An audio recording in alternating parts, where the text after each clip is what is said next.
Dignité, sécurité, liberté. Si nous voulons reprendre notre destin en main, nous devons également renouer avec une stratégie de souveraineté. Souveraineté énergétique, comme je l'ai fait avec la commission d'enquête que j'ai présidée et qui a conduit le président de la République à changer de stratégie énergétique. Nous devons renouer avec notre grand passé industriel, avec notre stratégie nucléaire.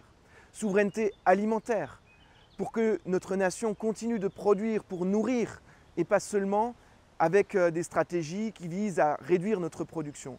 Nous sommes une grande nation agricole, nous devons soutenir nos agriculteurs. Souveraineté industrielle enfin, pour que nous renouions avec ce que nous connaissons bien ici en Alsace, l'histoire de nos vallées industrielles, l'histoire du progrès qui a tant accompagné l'amélioration de notre quotidien.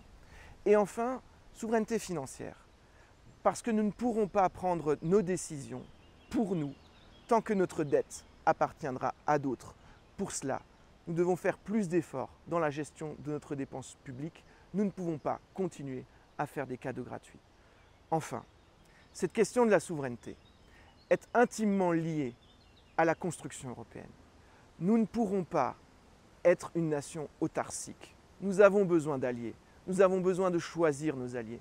Et je serai toujours convaincu que nous pouvons mieux construire notre avenir avec les Allemands, même si nous avons quelques points de différence, avec les Polonais, avec les Italiens, avec les Espagnols, plutôt qu'avec les Russes ou les Chinois qui ont une autre vision que nous et qui ne se battent pas avec les mêmes règles que nous, parfois même, et on le voit aux frontières de l'Europe, avec des armes que nous ne voulons plus voir.